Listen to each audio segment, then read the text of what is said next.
Good evening, everybody. Thank you so much for joining us tonight. My name is Annie Black. I am the Director of Programs and Volunteers for the Dallas Holocaust and Human Rights Museum. And we're glad to see you virtually tonight. Before we get started, I just wanted to make a quick note and ask that everyone go ahead and locate the Q&A button on your screen. If you're on a computer, it should be there at the bottom. It might be towards the top if you are on a tablet or other mobile device. We will have time for questions at the end of this program, so if you want to go ahead and locate that and type in your question whenever you have one. And without further ado, I'd like to go ahead and turn it over to Mary Pat Higgins, President and CEO of the Dallas Holocaust and Human Rights Museum. Mary Pat? Thank you so much, Annie. Good evening, everyone. As Annie said, I'm Mary Pat Higgins, President and CEO of the Dallas Holocaust and Human Rights Museum. Thank you for joining us for the third installment of our crucial conversation series on race and racism in our community. Through this four-part series, we hope to foster an increased understanding of racism in both the historical and contemporary context, and an awareness of concrete steps that can be taken to disrupt systemic racism. We come to this conversation not as the expert on this topic, but as a convener of individuals, organizations, and community partners that have been working to advance racial equity. And through this series, we aim to do what we do every day at the museum: learn from history, honor the power of personal testimonies, which we'll do tonight, and share opportunities with a call to action. In the first two sessions of this series, we discussed the why behind the series, defined some terms, and placed race relations and systemic racism in Dallas in historical context. Tonight, we will hear about the direct impact of racism through 6 individual testimonies. Before we get started, I'd like to thank our presenting sponsors for Crucial Conversations, Geraldine Acuna Sunshine and Gabe Sunshine, and our series sponsors, IMA Financial Group. Thank you so much for making this possible and for supporting this critical work. I'm also proud to recognize our wonderful community partners for this series.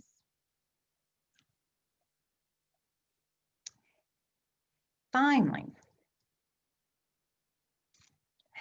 great. Thank you, Annie.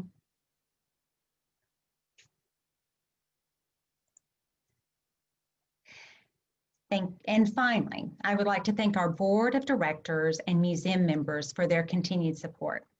We have an incredible group of speakers with us tonight, so in the interest of time, I'm diving right in. I'm not going to read each of their bios, but I hope you had a chance to learn a bit more about them in the email you received last night.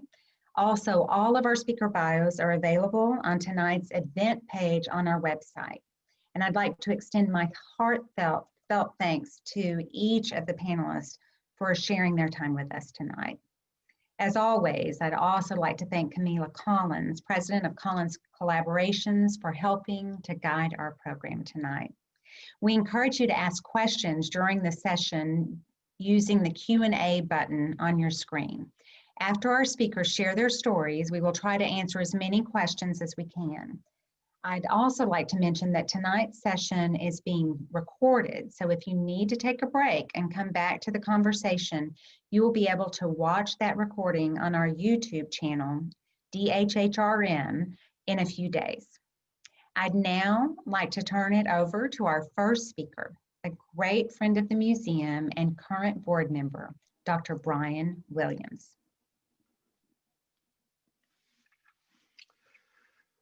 Thank you for the invitation to speak tonight, Mary Pat, and it's always a pleasure to contribute to the Dallas Holocaust and Human Rights Museum. A lot has changed in the last few months. It's only been, 3 months since George Floyd died, and since then, a lot has happened in the country in regards to pushing the conversation about hate and intolerance, but the museum has been doing that work even before then, so it's certainly an honor to be part of that. When I go back over the past few months, I think about how hate, intolerance, and particularly racism has impacted me personally, but also how it's really intersecting with my job. And working as a trauma surgeon and intensive care specialist, that's really been amplified as a result. the COVID-19 pandemic. And it was illustrated to me just recently, recently before this panel, where I had to meet with a family, mother and sister, and tell them about the death of their son and brother from gun violence. And the sister was distraught. She walked out of the room. The mother fell to the floor crying. And in this instance, I just recognized that there was the intersection of so much inequality during that time, because what is ordinarily an intimate conversation, where I always want to try to get that conversation right, because I do not want to add trauma on top of trauma. So little things can help, like touching their hands or touching their shoulders or some kind of close contact. But now I was dressed in a mask and an eye shield and a gown and gloves, creating another barrier between me and someone in their time of need because of this pandemic. And this pandemic has pulled the curtain back on so many inequalities within our country that are manifesting with the deaths of racial and ethnic minorities, particularly Black Americans, who are bearing the brunt of the deaths from COVID and from gun violence. So for me, that is clearly an example of what systemic racism does. We talk about interpersonal racism a lot. I think most people can recognize that when someone calls someone else a racial epithet or denigrates another person for whatever reason. But systemic racism is one of those things that seems enigmatic and it's difficult for people to comprehend, and some may not even want to accept that. But when there are systems and structures that put particular communities at risk, that is what systemic racism is. And when we see that over a third of the deaths from COVID in this country are Black Americans, or when half of the homicide victims every day from gun violence are Black men, it is not due to a result of some morally bankrupt racial because of the race and skin color. There are systems in place that lead to those sort of inequalities. So I believe it's incumbent upon us all to recognize that we have some part in correcting that, but also pushing the conversation to actually have constructive dialogue about what we can do. Because of the systems in place, we'll probably hear about housing inequality, education inequality, economic inequality. We have racially segregated communities that are suffering greatly from healthcare inequality, from violence, and we can't point the finger at one person and say that that is your fault. It's kind of in the air around us. And if we recognize that there are things we can do to uplift communities that are suffering, that will actually be a benefit to society as a whole. We must recognize our shared humanity. That is the part of the mission of the Holocaust Museum. And through conversations like this, we can extend our reach, have greater impact, and we have to recognize that we're all in this together, that we all suffer when some of us are suffering. We all will benefit when we all look to each other, recognize our shared humanity, and try to uplift those that are suffering. And right now, during this time, I mean, this is a crucial time in our country's history that we cannot ignore the impact of racism on people that we may not know or may not see, but we are connected with nonetheless. Thank you. Thank you for that, Brian. I appreciate it. I really like that you kind of made it a point to talk about how systemic racism is across different systems, whether that's health or that's socioeconomic or that's education, and then centering our humanity. And I think that's a big part of why we have such a diverse group of folks gathering tonight, is because it does have impact. And what we want to continue to do over the course of the evening is increase the visibility of where there is direct systemic impact, and specifically sharing our testimonies, our personal stories, and how it's impacted us. So again, I thank you, Brian, for sharing. And with that, I'll move forward to Jenya.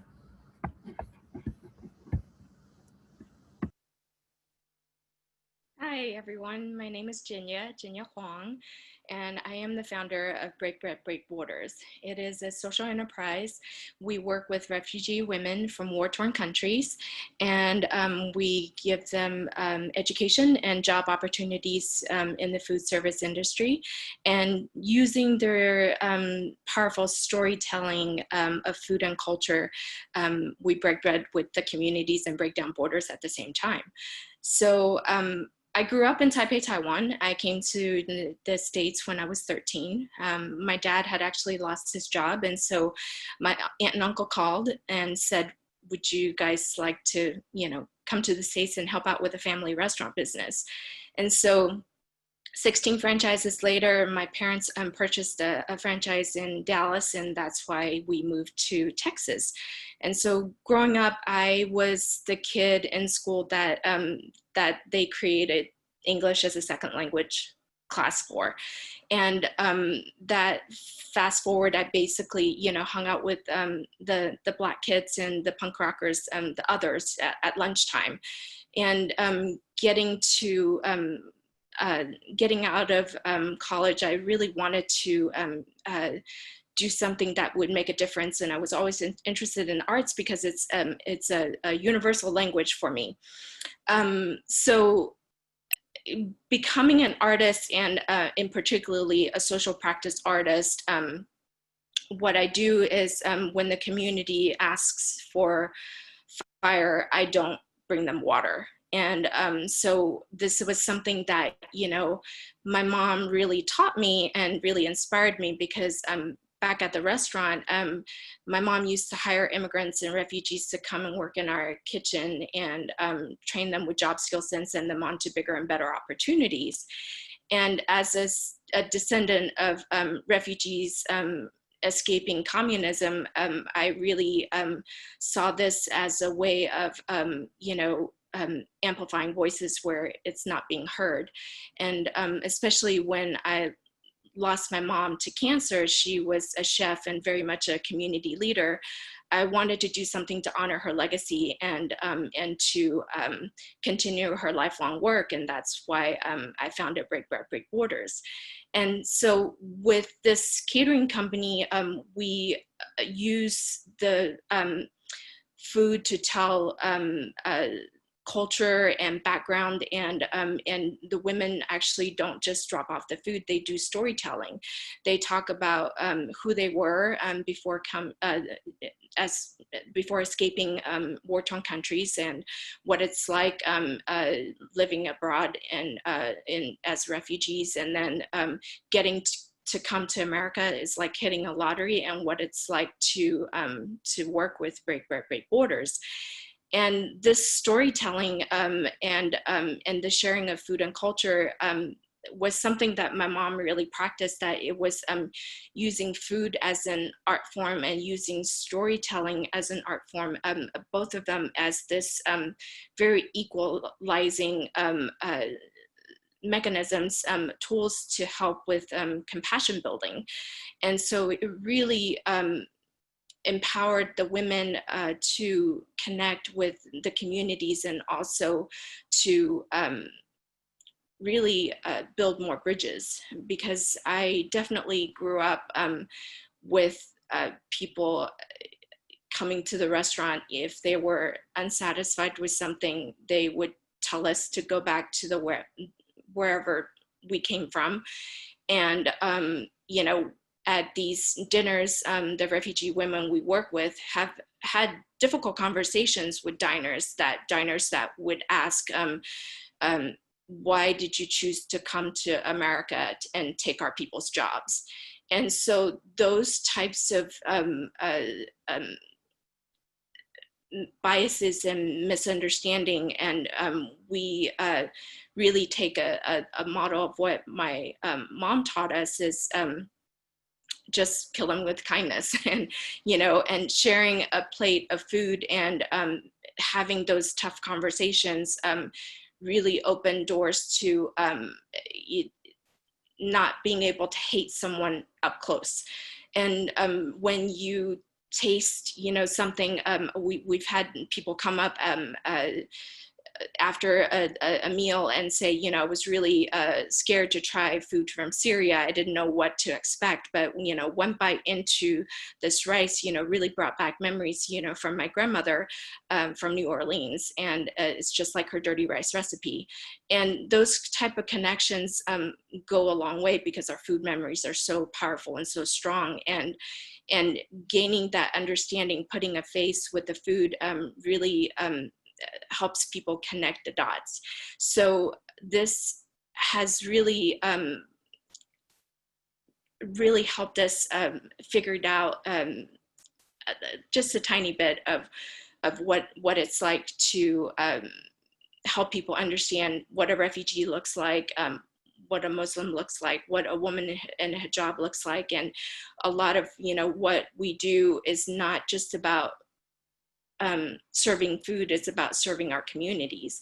And we talk about not just about the food and the culture, but about the racial inequities, the gender pay gap, and the eradication of xenophobia, and just honestly talk about what it's like to make a dignified living and economically empower these women to invest in our communities, because we know women can do that and do it very well. And so I think it's, at this day and age, growing up Asian American has been challenging because we have been pointed as, especially of my descent, I get a lot of people that blame us for bringing COVID here to as a part of the pandemic. And I've had friends who have been chased down, spat at, and coming down with the virus, and you know, fighting all the stereotypes that comes with being Asian here in America. And so we want to really dispel and dismantle all these aggressions, and really want to help people understand how to use our voice, because typically growing up, we weren't taught to use our voice. And so I want people to understand that it's important to find our voice and use it, and use our superpowers for good. So thank you. Thank you, Jenya. I just think the work of Break Bread, Break Borders is so important in humanizing not only the immigrant experience, but in connecting us to what is happening in the world that maybe not be personally in our world, but understanding that the United States is a place of refuge for so many. And us being able to connect over food as an offering, as a space for us to have authentic conversations, and sometimes just to hear the folks' voices that are having these experiences is really important work. So again, thank you for joining us tonight. And on the topic of lifting up additional voices into our community, I'd like to welcome Dr. Candace Bledsoe to join into the discussion tonight. When we dare to speak in a liberatory voice, we threaten even those who may initially claim to want our words. In the act of overcoming, we participate in the global struggle to end domination. We must speak. These are the words of Bell Hooks. And in her work, Teaching to Transgress, she talks about education being the practice of freedom. And so really, to know who I am, you have to know my grandmother. Her name was Johnny Mae Lucas, and I called her Medea. My grandmother, she grew up in a small Texas town, and she loved education, so much to the point that she tried to enroll in a local university, but she was denied because of the color of her skin. So she moved her family to Houston, Texas, to go to Texas Southern University, where she received her master's degree, and then returned later as she embarked upon a teaching career. In the summers, I would spend time with my grandmother, and every day we had a daily lesson. my friends would tease me and they would say, Candace, why is it that you have to have a daily lesson, even in the summertime? I remember this one day I was playing outside with my friends, riding my bikes and playing as children like to do. And my grandmother called me in. Candace Elaine Lucas, all three names. And when you know someone calls you by all three names, you go. So I went into the room and my grandmother would share poetry with me, and she would share the writings of African-American teachers. And I was wanting to know if I was going to learn about Langston Hughes or perhaps Paul Laurence Dunbar today. And she said, no, Candace, we're not going to do that type of a daily lesson, but I'm going to tell you a story. So as I sat down, I began to listen. And my grandmother told to me, and she said, in 1916, over 10,000 people gathered for the lynching of a 17-year-old boy. His name was Jesse Washington.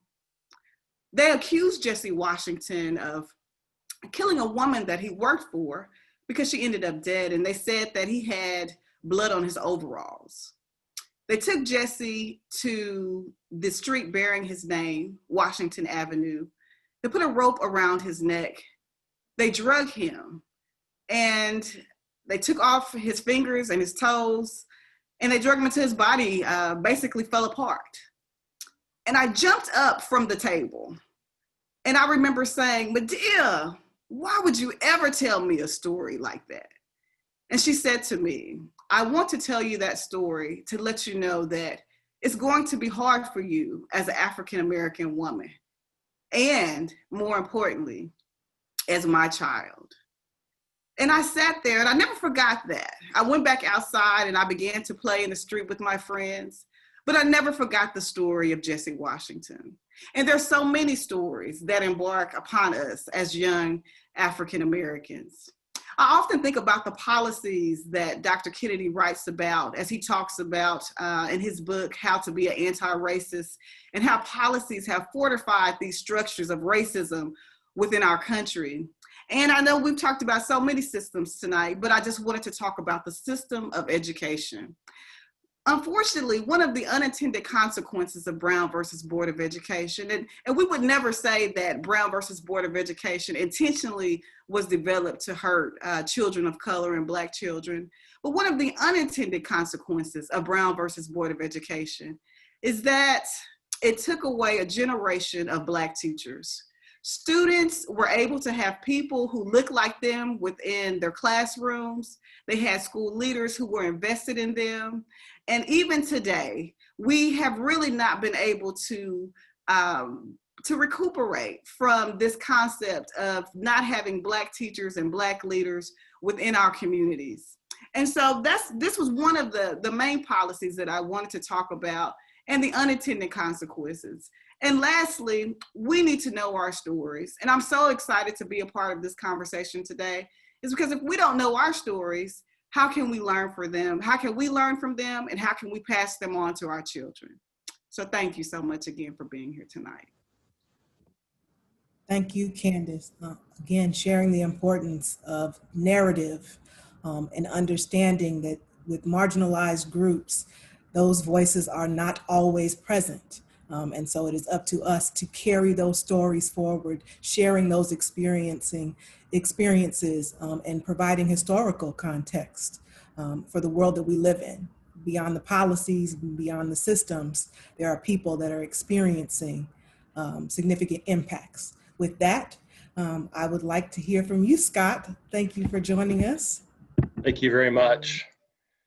I think I'll come to the conversation now with a bit of a different perspective and background. And, you know, I hope that part of my background and perspective can be helpful for, you know, others that look like me that can find a way to become a bigger part of the conversation and do some things to break down this these horrible systemic injustices that exist today in our country, our society, and in the business world. So I thought I'd kind of step back a couple of years, maybe 5 or 6 years. I was relatively new in my role at my company, and shortly after that, the the police officers in Dallas, the shooting that happened on July 7th occurred.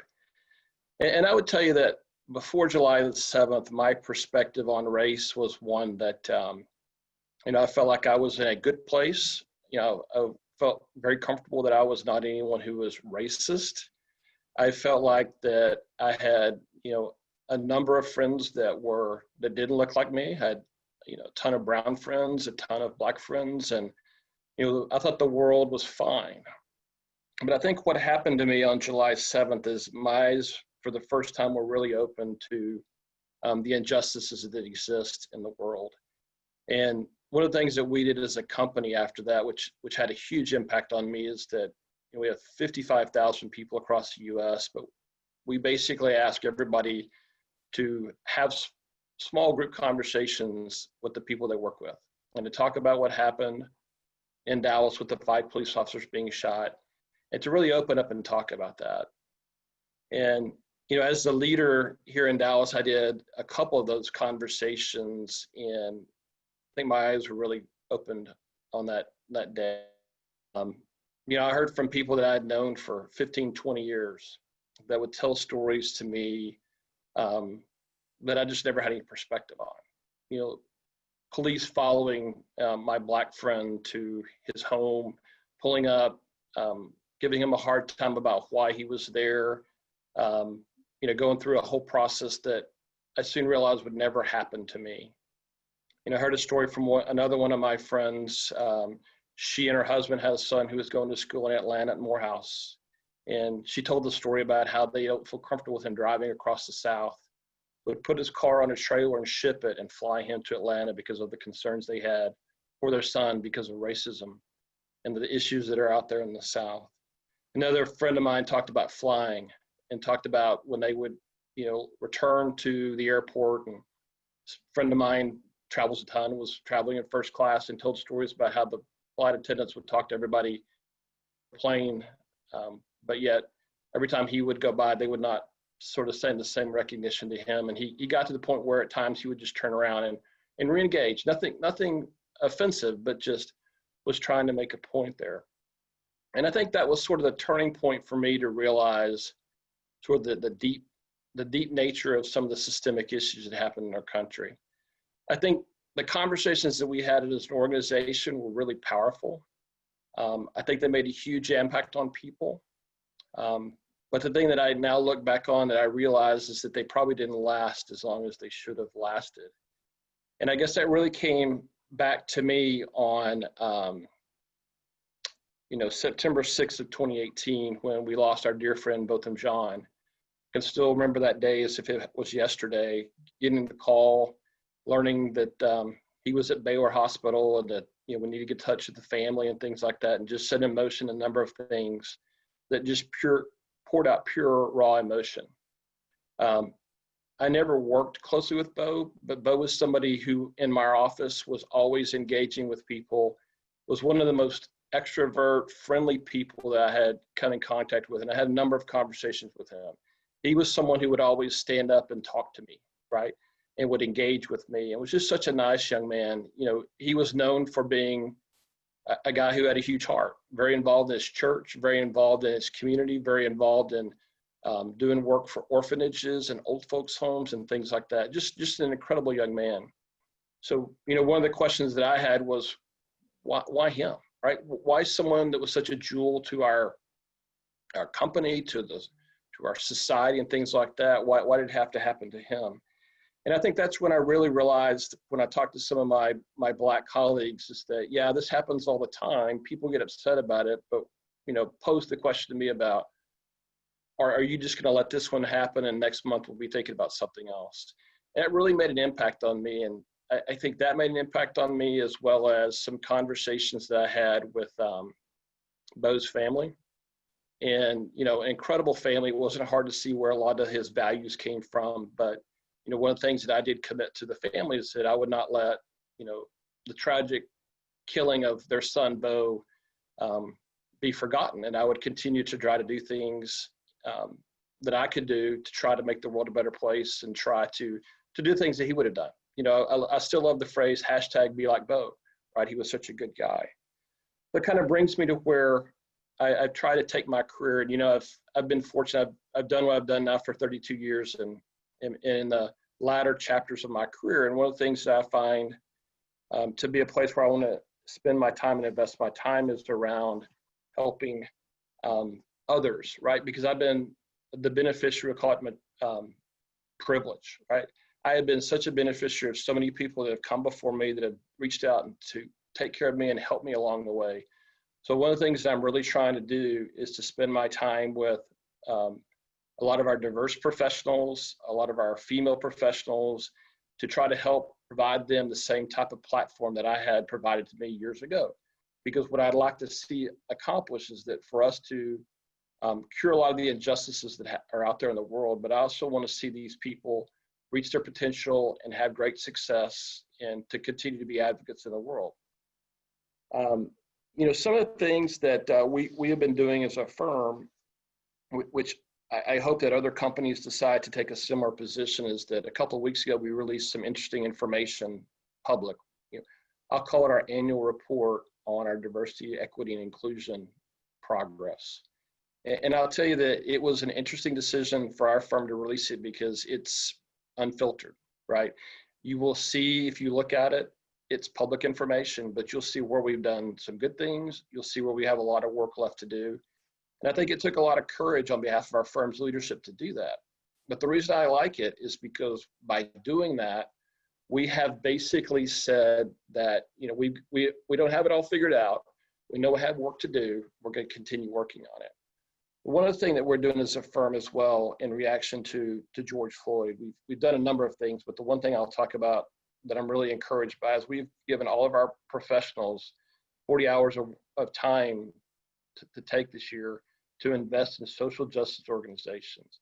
So one of the things that I'm trying to work on in the Texas market is finding places where our young professionals can get involved in matters like this that are important to try to make a difference. So I just hope that others can find, others in corporate America can find ways to help in this regard as well. So thank you very much, and I'll turn it back to you, Camille.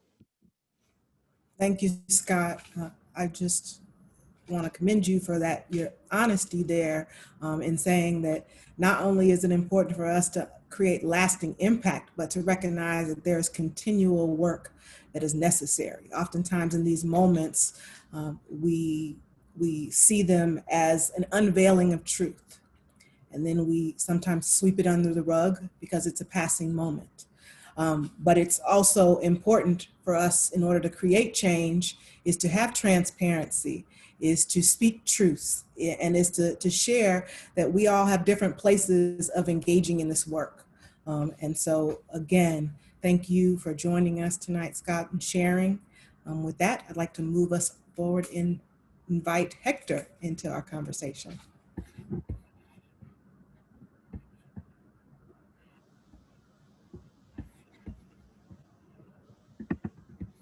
Good evening. Can you hear me? Yep, How are you're you good. tonight? You're good, Hector. Is it good? Yep, you're good. All right. Thank you. Well, I've been in Dallas about 47 years, but I started out in a little place called Dilley, Texas, which is a farming community about halfway between San Antonio and Laredo. And some of the experiences that I had in a small community, if you can imagine that IH-35 that comes through Dallas separates basically the Anglo community and the Hispanic community. I started school in the Mexican school, so to speak, because that's where all the Mexican Americans would go to school. And but I can recall vividly some of the names that I was called by Anglos, most of them that were older than I at the time. But they would call me a term called mojado, which means wetback, and another term called pelao, which means basically a derogatory term against Mexican soldiers. And I would be told, go back to Mexico for no reason. And things of that nature that stay with me to this day. Thank goodness that a lawyer came by our community who belonged to LULAC and actually was to get us to also go to school with the Anglos across IH-35 in the better part of town where there was better teaching facilities, where there were better teachers and there were better curriculums to prepare us to conceivably go to college someday. And some of the teachers obviously took their jobs very seriously and told us about that we had capacity to go to college. Otherwise, I would have never thought about it. If you can imagine, myself, my mother died when I was a year and 3 months, so my grandparents took on the responsibility of raising me. My grandfather was a laborer, so my grandma worked as a domestic at a family with a family for many years. But they also were part of the migrant stream. So I recall very clearly coming through Dallas, Texas, or Fort Worth, coming to go north. Consequently, going up north to Indiana in particular to pick tomatoes and or to go to Michigan to pick cherries. As a result of that, I went to school not only where I was at in Dilley, Texas, but I also went to school in Summit, Indiana, and eventually I even wound up in Chicago where I went to school. I still love that city to this day. I love their museums and everything that I learned there, but I learned a lot of things along the way. But I also saw the difference in which we were treated when we were in Chicago, we were in Indiana, and we were in Michigan. There was a different attitude on the part of Anglos and the way they treated us. We were there to help them with their crops. So they saw us as a positive, addition to the community. And so I always celebrate that and think about those positives versus the negatives that I experienced growing up. You know, the other thing that always bothered me, I'm the first one out of high school for my family, the first one out of college, but it's also getting a job and becoming a professional and what you have to do with your life. Moving to Dallas, my first experience was moving into the Lake Highlands area, a beautiful area. But I wanted to be where there were a mixture of groups like where I come from in San Antonio, where you can buy wherever your pocketbook can stand, because in San Antonio, it's a military town. So the schools didn't have to be necessarily desegregated like in other communities, have a court order to desegregate those schools. So the first experience I had in Dallas from being in the northeast part of town is looking for a place that would meet the needs for my family, that I wanted them to be comfortable and safely, and that they could have friends that they could enjoy. And to me, Oak Cliff was that place. Not being able to find something that I wanted in the Kessler area, I found a property around the Oak Cliff Country Club. And as we were looking at the properties, my wife and I, the sales lady from the real estate company actually commented that yes, that area is a great place, but blacks are moving here. And I said, well, what's the problem? Don't they pay their mortgage or what? I was concerned about that. But that's, again, talking to about how these racist behaviors are ingrained in people. I know as an adult, I've learned that racism is a learned behavior. Nobody's born a racist, but you learn it. You learn it at home. You learn it in the community. You learn it at school. You learn it with your friends, where they try to make distinctions between different groups of people. I don't ascribe to that. The other most important thing that I experienced coming to Dallas is that we came here in 1973 or 72, Father's Day, and immediately, like in July, Santos Rodriguez was assassinated, murdered by an officer, Darrell Kane, inside a patrol car. He and his partner actually went and pulled out Santos from his home where they were asleep, he and his brother, where they were there with a grandpa.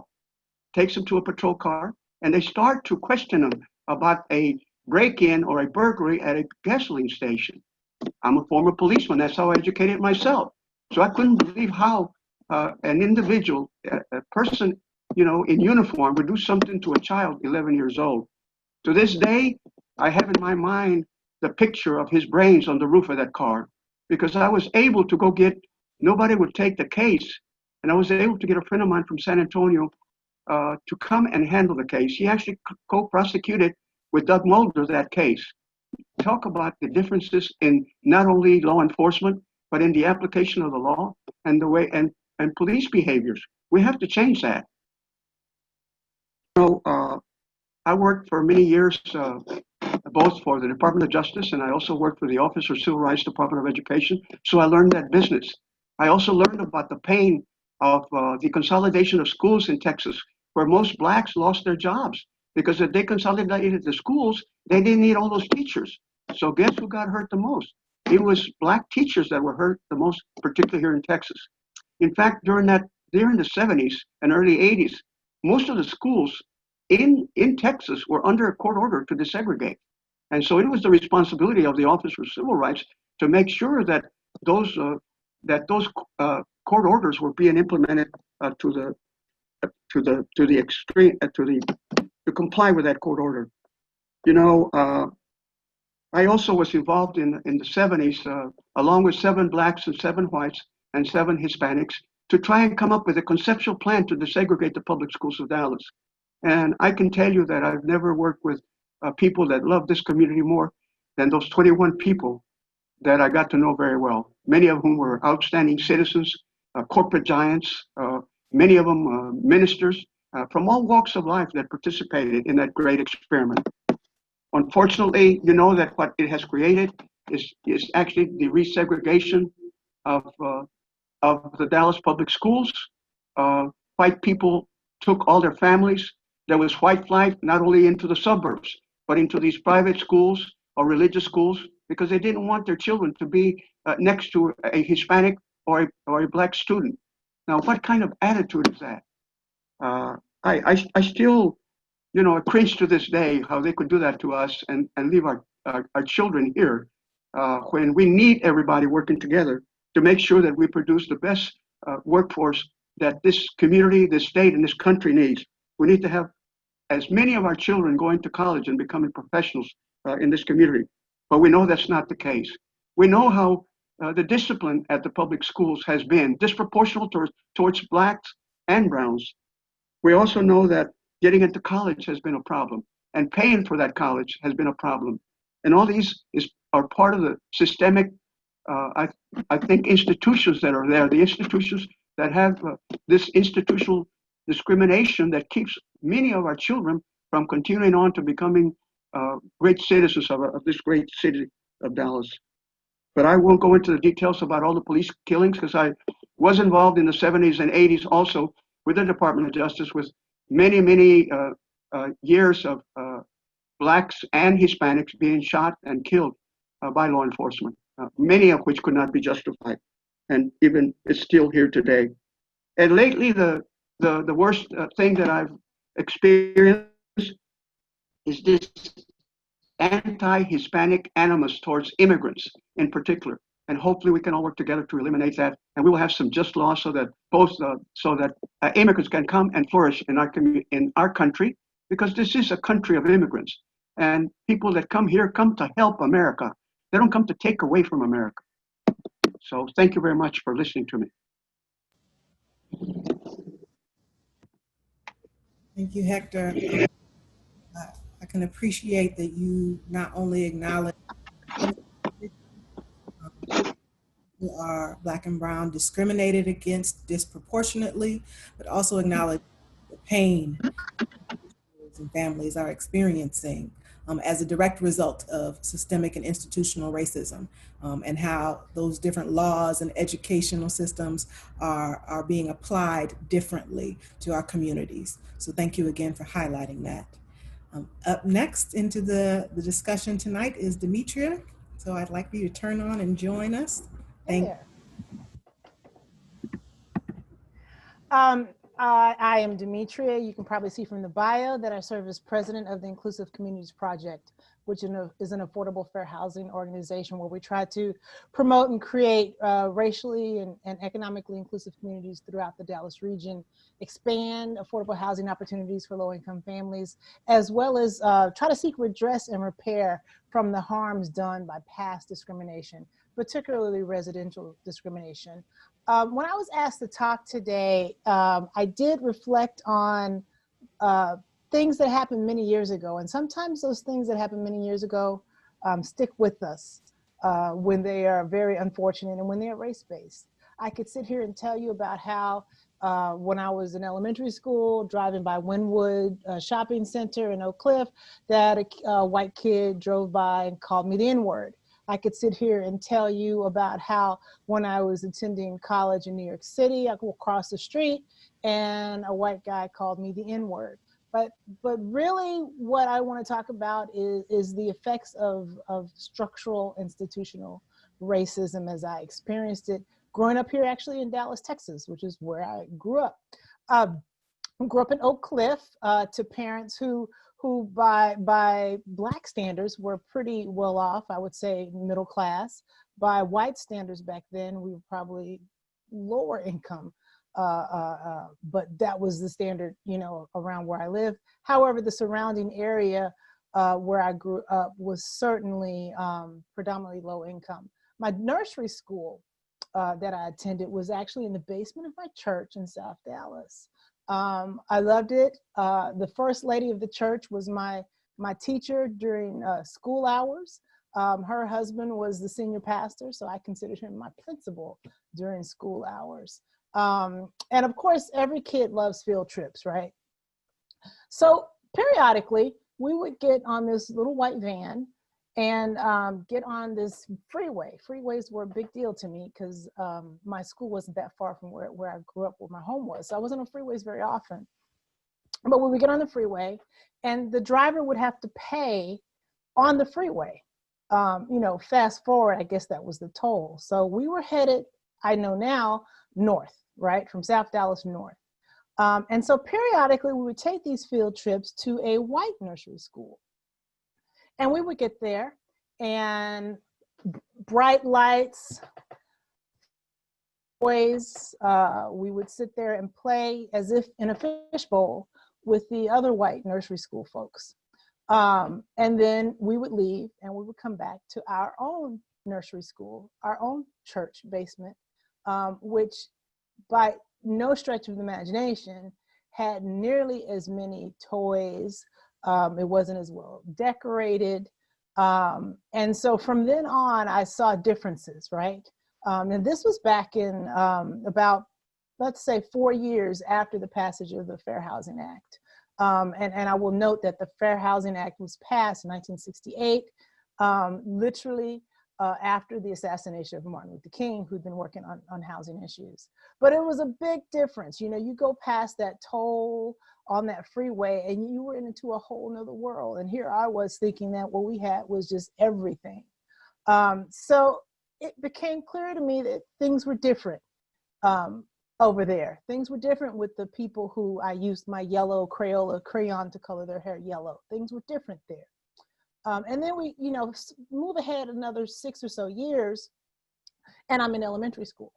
And nobody could tell me that I didn't have the best 5th grade teacher in the world. My teacher was Mrs. Befford, who was actually wife of Judge Befford, one of the first Black judges in Dallas. And she taught us rigorously. Her standards were very high. We learned so much about Black history, English, writing, everything. It actually was when I began my infatuation with Justice Thurgood Marshall, who knew that I would eventually go to law school. But she was amazing. So you could say nothing about the amazing education I got in my Oak Cliff school, which was predominantly Black, with a small percentage of Latinx students. But when you got to spring, when it was too warm to put on the heater, when it was not quite warm enough or hot enough for the air conditioner, then you open up the window. You open up the window in Miss Bedford's class. And when you open up that window in my neighborhood elementary school, what you got far too often was the wafting of horrible smells of dead animals, smells that came from the nearby factories, rendering plants, and places where they made soap. And so the windows never stayed open very long. And so I now know, after having experienced life more, that every elementary school kid did not have that experience. Every elementary school kid didn't have the situation where the windows meant smelling dead animals. But here in Dallas, which has been the case in the past and is the case now, we still have neighborhoods, Black and Latinx neighborhoods, that are way too close to heavy industrial activity. It's by no chance, I don't think, that so many adults in the neighborhood where I grew up are now deceased with the cause of cancer being the reason of their death. And so these kind of issues, these neighborhood equity issues, residential segregation, I actually was a beneficiary of that school desegregation order and had the opportunity to attend Arts Magnet High School And it meant the world to me. We were about 30% Black, 30% white, 30% Latinx. And I sat shoulder to shoulder with the haves of folks that, you know, had way more than I did, but I was exposed to that. And I think it's important that we don't try to play a paternal role and try to shelter children from having exposure to people from other races. Because I tell you that separate did not mean equal back then. The services and the things that we had in my nursery school, my elementary school, were not something you'd find north of I-30 back then. And so those are things that even now at my age that really stick with me and really kind of fuel the work that I do in the space of trying to attack residential segregation, particularly on behalf of families with children. Try to attack the fact that people sometimes are steered and forced to live in neighborhoods that have negative qualities to it, like industrial activity. You know, as we deal with the neighborhood inequities, also making sure that we're able to deal with letting families out of those neighborhoods for the sake of their health, for the sake of their lives, and for the sake of their children. So those are my memories that fuel the work that I do. Thank you, Camila. Thank you for the museums inviting me. Thank you, Demetria. Yeah. Again, acknowledging the work that you do that is critical to us, particularly understanding neighborhood segregation and the impact that has on folks' lives, and not only their living experiences, but the trajectory of their life. So with that, I thank all of our panelists. We have questions coming in. So for those of you watching, please submit your questions as we go along. I did see a couple of questions come in for Scott, so I'd like to start there. There was a question regarding how did you begin those conversations? I think a lot of this is around corporate engagement. I saw a question from Melissa as well as from Karen. And they both kind of centered around how can people engage in this work at a corporate level in an authentic way? How did you begin those conversations? Was there an outside facilitator, consultant? And then also, how can we create an environment where other organizations are wanting to do the same thing, of being transparent about having a EDI assessment and understanding where are they doing well and where can they create some change. So if you could share and speak on that. Yes, sure. You know, I think it was not done with any type of facilitation. You know, I think that we did a short couple-minute video that just talked about we were going to do this, but we basically left it up to the people to do within their own teams. And I'll tell you the things that were important was the people that were in leadership roles to not take the floor and try to solve the problem. One of the things that we really try to do, and I encourage people to do, was to facilitate a conversation, let everybody's voice be heard. The other thing that's important to do as well is these conversations at this level. I think the thing that was present, there was a lot of trust and a lot of vulnerability, right? I think there was vulnerability from my Black professionals to open up and tell stories that were very personal, because I think they had for so long felt like they couldn't talk about this in the workplace. And then I think on the other side with a lot of my white professionals, they felt like that they didn't know how to start the conversation. They felt nervous about having the conversation, about sharing feelings. And I think one of the things that was really powerful was, you know, some of my Black professionals said, the worst thing you can do is to not engage with us in the conversation. That's worse than, you know, saying something inappropriate. Because I think a lot of our white professionals were always worried about saying the wrong thing. And the thing I learned about that was saying the wrong thing is better than saying nothing at all. And as long as your heart's in the right place, people will forgive you if you say the wrong thing. So hopefully that's helpful. Thank you for that. Brian, this next one I see coming up is regarding how did you feel when Dallas declared racism being a public health issue? And what are your thoughts on that? You're muted, sorry. Thank you very much. I applaud Dallas for taking that step to declare racism as a public health issue. And that is a trend that we're seeing nationwide. And why is that important? because racism is interwoven in so many of our systems that negatively impact the health of racial and ethnic minorities, that clearly it is a public health issue. For example, something I've been following here in Dallas is, I forget the name right now, but there's that big pile of trash somewhere. If you look back at the history of redlining and how neighborhoods were segregated in this country, neighborhoods that were majority Black were intentionally placed near the county dump or toxic waste sites or industrial areas, so that Black Americans were the ones bearing the brunt of environmental toxins that lead to chronic health problems. So that is an example of systemic racism, intentionally isolating a particular group of people based on their race, and that there is intergenerational health, negative health impacts as a result.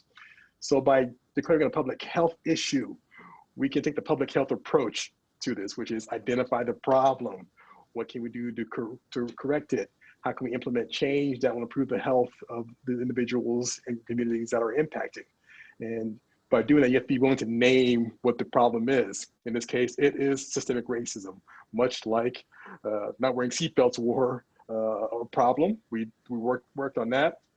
And there are other ones that are pretty controversial, but racism, it's like you said, it's enigmatic. You can't hold on to it. You can't put it into a box, but it is no less impactful to the lives of hundreds of thousands, if not millions of people across this country every day. So I applaud Dallas for doing that. Thank you. Hector, did you want to add a bit of context around environmental justice, specifically around racism? You're on Yes.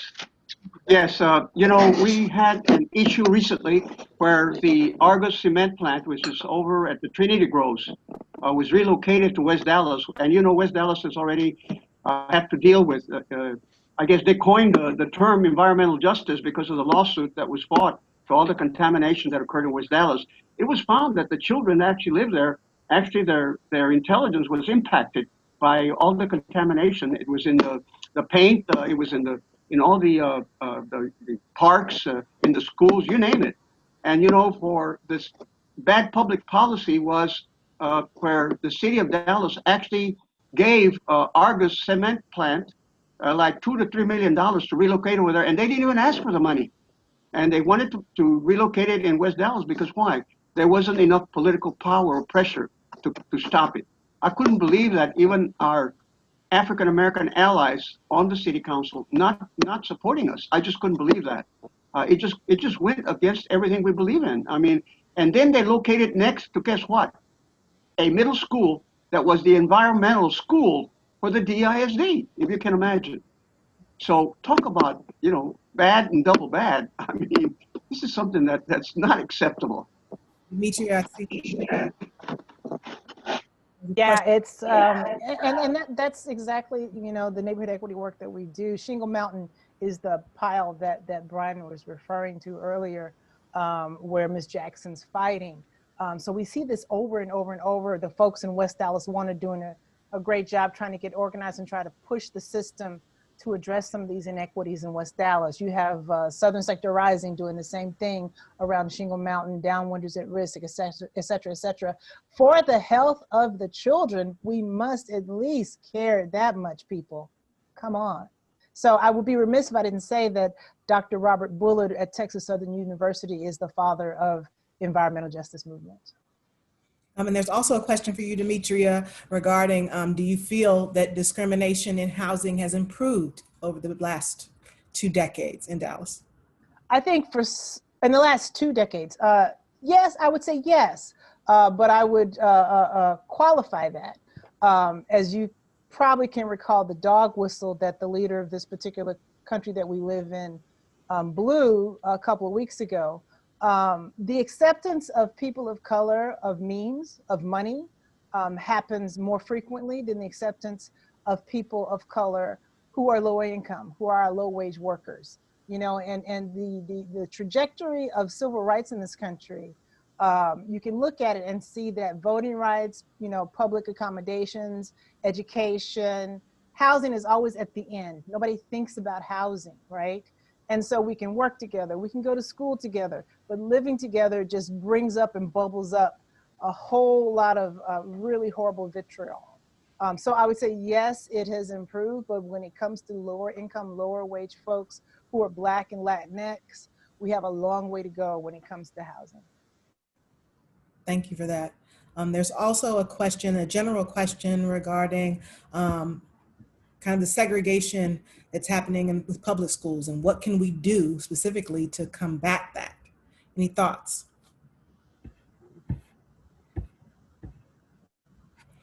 While you're thinking about that, I'll go to the next question, specifically for Candace. Can you talk a bit more about your current work at SMU and uplifting the voices of people and women of color? Sure, absolutely. And so earlier I talked a little bit about my grandmother, and just through that story, I think that, you know, people are able to see her impact on me. Not only was she my hero, she was more importantly my shero. And one of the things that she gave me in life was just a love of stories and to have an appreciation for oral history. And so that has been, in many ways, one of the gifts that I've tried to give back to the community. And not so much of my story, but creating a venue for women of color to share their stories. And so these efforts started on SMU's campus, and now they have really broadened throughout the DFW area. And we have so many women who share their stories. And I believe that it's so important to amplify the voices.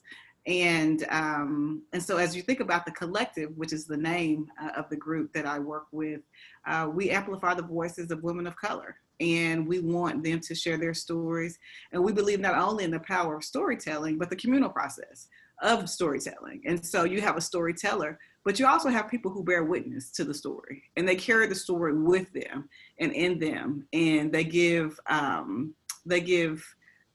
only do they continue to give that space to amplify, but they continue to also uplift the many things that have gone on with our sisters. So I think it's so important. And as I mentioned before, the quote that I started off with was with Bell Hooks. And it's, you know, as we think about this concept of intersectionality, and right now, you know, so many people use intersectionality, like, it's like all of a sudden, is this a new word that everyone is using? And I don't know if Kimberly Crenshaw always, you know, had intended for it to be used in some of the ways it's been used now, but it seems like everyone has kind of grabbed that word, and they're finding a way to include it in their remarks. But we know that women of color experience life differently. There's so many intersecting oppressions that they go through at the same time, right? So Dr. Blessa was Black, but I'm also a woman, and I can't stop one or the other, you know. And so discrimination happens. I experienced that, but it's, you know, it's happening at one time, right? All of those things are happening. So it's so important to uplift and amplify. You know, I cannot give a voice to my sister Jenya, who I love deeply, but I can give her a microphone, and I can support her in many ways, and that's what I believe in. Thank you for that. Jenya, actually, I want to bring you back into the conversation, specifically having heard so many of the powerful shares from the women that you work with. So if you could highlight some of their experiences while we have folks tuning in. Sure. So the pandemic definitely has affected Break Borders, and no large groups can convene together at a time. We have been able to cater for small events and, you know, about 8 to 10 people or so. And so we're still continuing the storytelling, and most of our focus is definitely on how do we continue these tough conversations of all the inequities of the refugee women that we serve. Language barrier definitely is a huge challenge. Think about the misinformation we were hearing about the pandemic, about the virus, about COVID, and, you know, and compound that by not speaking English. And you know, us English speakers were already having issues understanding health-wise and, economic-wise, and all the information that was coming down the pike. How do you collect unemployment? How do you, access power in those terms? And so those were huge issues that we had to, collaborate with a lot of community partners and whether it's interpreters, translators, or refugee resettlement agencies, to really make sure that this information is getting passed, properly.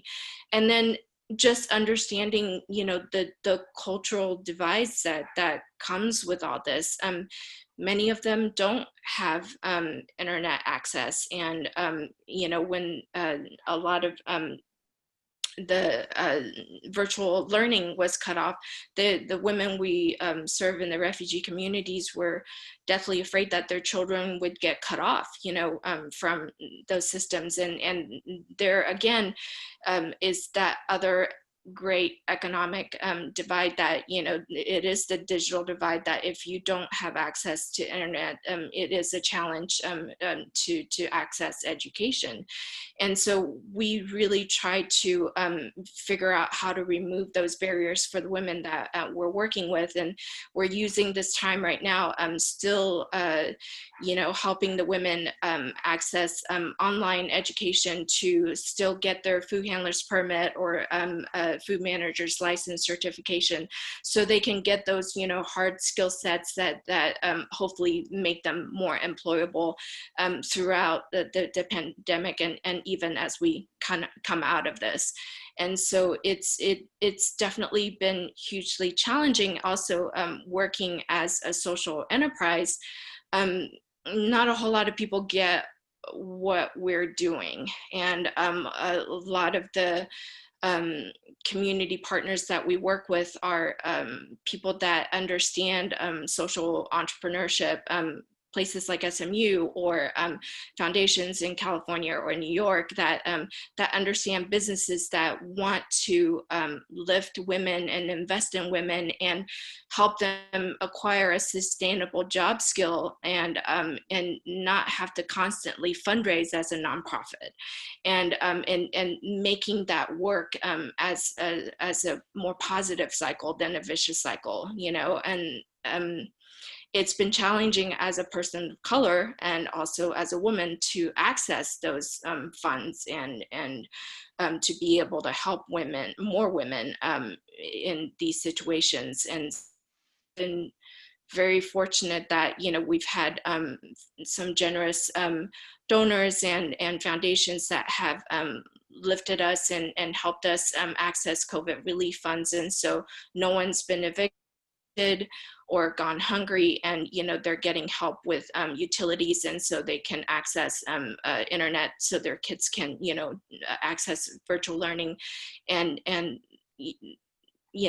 getting some help with medical bills as well, thank goodness. But that's not going to last forever, and I can't help but think that being where we're at, really people assume that I'm Asian, I'm a model minority, I have all this down, and I have unlimited access to funds and power and network of people to get to help the women that we serve, and it's not that way. It's the BIPOC communities are suffering hugely because of the systemic racism that are in place. And so, it's something that we really need to unpack, this caste system that is really a huge barrier in how we can help more people that are in the underserved, this very marginalized population community. Yeah. Thank you. Wholeheartedly agree that we need to lift up folks that need support, particularly as we understand the complexity, as Candace was mentioning, regarding intersectionality and having the nuance and layers to oppression that exist for certain groups of people. And so again, thank you for your work. I want to circle back to the public schools and how we can engage in shifting the inequities there. In order, I know our panelists are eager to talk about this, so Demetria, then Hector, then Candace. I won't take too long since other folks want to jump in, but I think it's important for everybody to understand that school education policy is housing policy. The hundreds and hundreds of Section 8 voucher holders with whom counselors at our organization ICP work, the two primary reasons why they want to move out of poverty concentrated areas is because of schools and because of safety. So those two go hand in hand. You know, I was fortunate enough to go help with some auditions at my high school. I said I attended Arts Magnet. And when I did a few years ago, I was entirely shocked how almost everybody who was auditioning for the theater department was white. You know, it was really hard to find a Black person. And obviously we've read about some of those issues there. And to the extent that people actually lived outside of DISD, but got temporary or whatever homes in the city of Dallas or within DISD boundaries, that just kind of further highlights this issue of how education policy is housing policy. I'll leave it at that.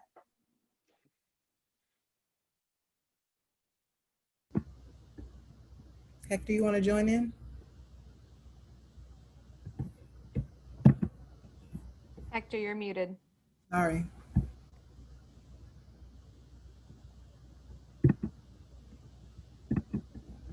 I'm unmuted now. Yes. Now we Well, can but I was going to say that the Dallas Independent School District that I'm familiar with, I think in the last few years have made great strides. And in fact, the evaluations from the state indicate so. However, the one area where we have failed to actually improve is the digital divide. You will see how we've handled this whole aspect since the pandemic hit this community. We've been unable to provide each child with either a tablet or a hotspot to be able to provide that remote learning that they need. That means that they're going to stay behind. In fact, only about 40% of the 150,000 students that were in the school district, 40% of the families were able to have access to the internet. So what does that say? It says that we're in deep trouble. Now, they've done everything that they can to try and provide that. In fact, the governor has put together a committee to deal with this issue on connectivity and how we're going to deal with it, because the infrastructure, technology infrastructure is just not there. Not only here in the big city, but I'm talking about all of rural Texas. You know, with about 5.5 million students in 1,100 districts, 11 to 1,200 districts, you can imagine that this is a big issue. It's a big issue we have to tackle. Not only the pandemic, but also how are we going to handle, you know, the kids going back to school. Another issue that confronts the public schools is the fact that we've lost about 30,000 students that are in charter schools competing with the Dallas public schools. That means that those budgets are lessened, by every charter schools that comes up. The state is going to pick up, the child as they move into those schools. So we have to be very careful about that. One thing that really has impressed me also is the fact that they've made these collaborations with the Dallas Community College District in particular, where our children are able to attend school, but also get double credit. They're taking advanced courses. They're taking college courses. Every one of the teachers that's in the program has to have a master's degree, plus they're an adjunct professor of the Dallas Community College. Not only that, but in all of Dallas County, in fact, they have the Dallas Promise program that if you want to go to a community college, you can go there. They're going to underwrite you. They're going to finance you. So I think now the students of color have a great opportunity to move forward. But if they also we have to answer the needs of the digital divide that they have. And like anything else, the other aspect of this is the career program that they develop. It's not just about getting into college and into the university system and getting a degree and becoming a professional. What about the other jobs? In heating and air conditioning, in plumbing and other things like that. You know what? They make pretty good money. You ever call one of them electrician to come to your house? They don't even come to see. You got to pay them just to get there. And then they're going to go back and get the part. And, before you know it, they're deep into your pocketbook.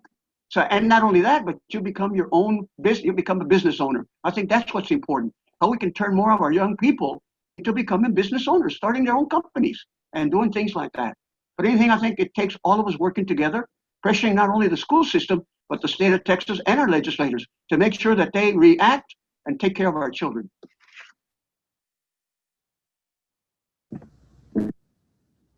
Thank you. Candace? Sure, and I'll just quickly just chime in. I think that Demetria and Hector, they certainly laid the groundwork for the conversation and touched on most of the major points there. I just want to say during this time, I think that one of the things that I have been encouraged by as it relates to schools is creativity and innovation. Before, there was such a great deal of I would say pessimism, and people perhaps who were pessimistic or did not want to look at different ways to tackle different issues. They didn't want to reimagine different ways of addressing systemic issues within our, within specifically the area of education. And so now all of a sudden we do find that every child, that everyone is getting a laptop, or everyone is, they are buying laptops for every child, right? So that from that particular standpoint, whereas before, you know, there was not, as it relates to technology in the classroom, you could be in a classroom where there were no computers, a classroom where perhaps they had one class set for advanced placement, but, you know, not everyone had access to that technology within that school. And now it is, you know, it is very apparent that people are working very hard at making sure that every child has a laptop. Now, on the other side of that, I was actually teaching a class in the Cox School of Business the other day, and I was talking to some of my leaders that were working on a project on social entrepreneurship, as Jenya talked about, the complexities of social entrepreneurship. And they said, Dr. Bledsoe, we wanted to do something on education, but, you know, I just read this article that says that like 95% of Dallas children have technology. So therefore, maybe technology isn't an issue. And so I think the next problem issue as it relates to education is really us addressing those issues, knowing how to look beyond the smoke and screen that we throw up and we put up as politicians, as folks that have other agendas. And so if you really looked at that particular article, they talked about materials that have been purchased to support students that were in Dallas ISD. But that statistic was incorrect from the standpoint of the way that it was being interpreted, that 95% of the children in Dallas had technology. Well, I mean, from the standpoint of having a laptop, but do they have, as Hector talked about, the opportunity to get on the laptop, right? Are they sitting in a home where they don't have running water? Are they in Sand Branch? Or they are, better yet, do they not have electricity? Are they in a food desert, right? So there are a variety of different things. So you may have a laptop, but if you're hungry, I mean, does a laptop really help you right now, right? So all of these things are issues that we have to address. We have to pull back these layers and look beyond the smoke and the screen of the, you know, of folks who are attempting or putting up this persona of trying to address issues, but not really addressing issues. And that has been a major, I think, a major issue with holding progress back as it relates to Dallas schools. And the reason why children now, based on their zip code, is determined the type of life that they will have versus the type of the education that all children should have. Thank you. Brian, you want to jump in? So I have to add to all that. We talked about education and then how that's interlinked with housing and infrastructure and the digital divide. I've obligated to toss in healthcare on top of all of that, right? Because if you really peel back all the layers, we see that geography is a huge driving factor for all these inequities. And we can identify zip codes in Dallas, in Chicago, across this country, where all the things we talked about are impacting specific communities. And understand what's going on now, then our history, right? If we understand how redlining has kind of led to the perpetuation of those inequities, then what do we do going forward? Like, we identify the problem, like, let's talk about the solutions and how do we fix that? And part of that is really getting people to understand and accept that to correct that, you don't have to give up something. It's not a zero-sum game. If we uplift these marginalized communities, we don't have to give something up for that to happen. By doing so, by reducing healthcare inequity and giving everybody affordable housing and jobs and education, the entire country and society benefits. But treat it as if it's somebody else's problem in essence, there is a societal cost that we're all paying. So let's get past this. I have to give something up for them. I put that in quotation marks, air quotes, to benefit. We all benefit by recognizing that if we all put some skin in the game, we can all uplift communities as well as society as a whole. Thank you, Brian. Agreed. Scott, something to add? I think there's been some great points raised by the panelists today. I just think the one thing that I'd like to make a comment on is the fact that I think we have a real opportunity going forward with education and also with what we're trying to do around social justice and racism to bring those conversations together and try to make a real impact in the entire community. Thank you. Thank you to each of our panelists tonight. We robustly, as much as we could within an hour, went into many of the nuances from health to housing, education, from being engaged as a social entrepreneur all the way to the corporate level. I just think it's important to encourage folks that are watching and tuning in that yes, as we have elevated and identified many of the challenges that we face due to systemic racism in various systems, we are all impacted as one community. Therefore, we all have direct roles to play. And a big part of this series is moving forward into our next session and final session is around action. What can we do? It's been consistently asked over the course of our series. It has also been really important for us to take some time to understand that these issues and challenges did not emerge overnight or in the midst of this pandemic. They were highlighted, they were amplified, they were, if anything, worsened. So it's really important for us to not only engage in the conversation as a catalyst for change, but also for us to have and create a call to action. And with that, again, sending my gratitude for everyone tuning in tonight, as well as each and every one of our panelists for sharing their time and thought capital tonight. I'll pass this over to Mary Pat. Again, my name is Camila Collins, and I thank you all. Oh, my goodness. Thank you again, Candace, Hector, Jinya, Demetria, Scott, Brian, and Camila for spending your evening with us and for sharing your personal stories. We know from learning through our Holocaust survivors that we learn best through personal stories when we really can connect with individuals. And you all have made a huge difference tonight by sharing your story with us. And thank you for all of you who joined us tonight for being on this journey.